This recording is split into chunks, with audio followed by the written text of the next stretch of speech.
se iniziamo e ci auguriamo che questo inizio possa rappresentare ovviamente un cambio di prospettiva. I passaggi oggi però non sono scontati.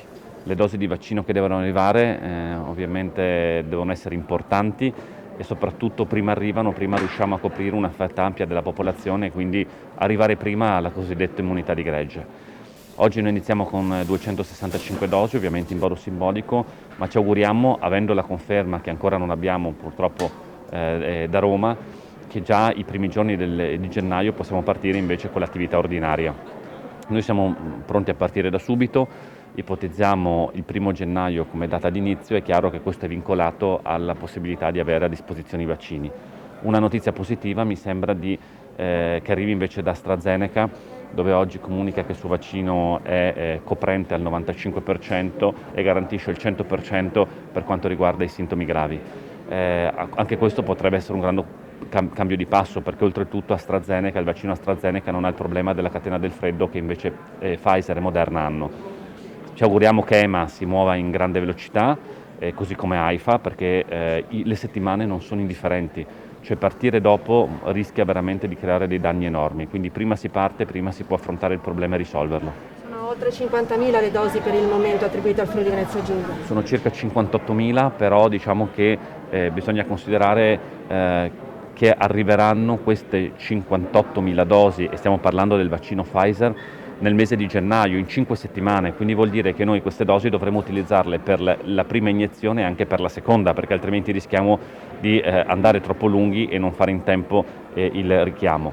Quindi di fatto dobbiamo dividerle per 2 se vengono confermati questi numeri da Roma come possibilità di forniture. È chiaro che se nel mentre si riesce ad anticipare Moderna, mi auguro sia così, e magari AstraZeneca diventa effettivamente utilizzabile, cambia la prospettiva.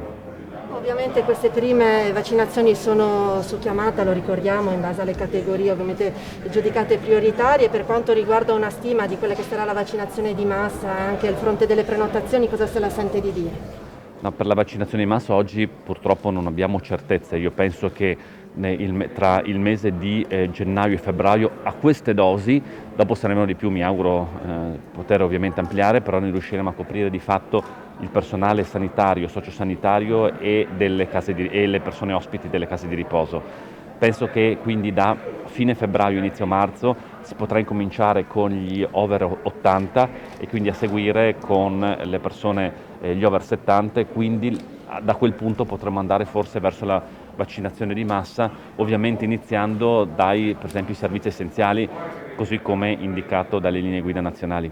Ultima cosa, Governatore, oggi a proposito di Covid si attende il rientro dei corregionali bloccati a Londra, insomma in Gran Bretagna, anche con voli che appunto riatterreranno a Ronchi dei legionari oggi e il 3 gennaio, e poi ce ne saranno altri in successione. Sì, noi quello abbiamo anche con le aziende sanitarie organizzato anche il tamponamento immediato appena si scende, quindi chi parte dovrà fare un tampone nel paese di origine, quindi la Gran Bretagna, e quando arriva qua verrà effettuato un secondo tampone, e ovviamente poi c'è la questione quarantena che rimane come previsto oltretutto dall'ultimo decreto legge del governo. Governatore, scusi, se questa è la giornata prevista oggi, parte il 27, poi bisognerà convincere il resto dei cittadini del Friuli Venezia Giulia a vaccinarsi, perché è su base volontaria. Ecco, quale sarà l'azione messa in campo dalla Regione per cercare di arrivare nelle case di tutti i cittadini del Friuli Venezia Giulia e convincerli a vaccinarsi? Io penso che sarà fondamentale portare avanti un'azione di trasparenza e di chiarezza. Non dobbiamo dire semplicemente fatevi il vaccino, ma dobbiamo spiegare che questo vaccino, quali sono gli effetti collaterali, che sono estremamente limitati. Dobbiamo raccontare dal punto di vista scientifico che ogni medicina che si prende, anche la banale aspirina, può avere degli effetti collaterali. Ma se non si prende un medicinale, quali sono le conseguenze?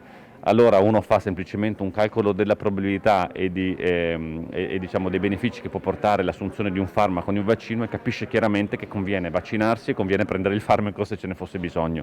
Quindi su questo io penso che i cittadini siano assolutamente maturi. Non è che serve soltanto il personale sanitario, ma anche un cittadino come me che non sono del settore, leggendo banalmente e anche in modo molto sintetico le risultanze scientifiche, emerge che conviene assolutamente vaccinarsi. E poi dobbiamo ricordare che più persone si vaccinano, prima potremo tornare a una vita normale, anche questo non è indifferente. Quindi vaccinarsi non è soltanto salvaguardare la propria salute e la salute degli altri, ma per esempio vuol dire anche salvaguardare l'economia e il lavoro. Quando sarà il momento del vaccino per il governatore Fedriga, nonché cittadino del Friuli Venezia Giulia? Quando sarà il mio turno lo farò anche pubblicamente, però penso che a livello, diciamo, di rappresentanti istituzionali faremo insieme i vaccini in tutti. Ho sentito anche il Ministero, ho detto quando c'è da fare tutti insieme, anche per dare un messaggio alla popolazione anche di tranquillità assoluta, perché veramente sono stati testati questi vaccini su un numero amplissimo di persone. Anche questo bisogna ricordare per quanto riguarda i vaccini.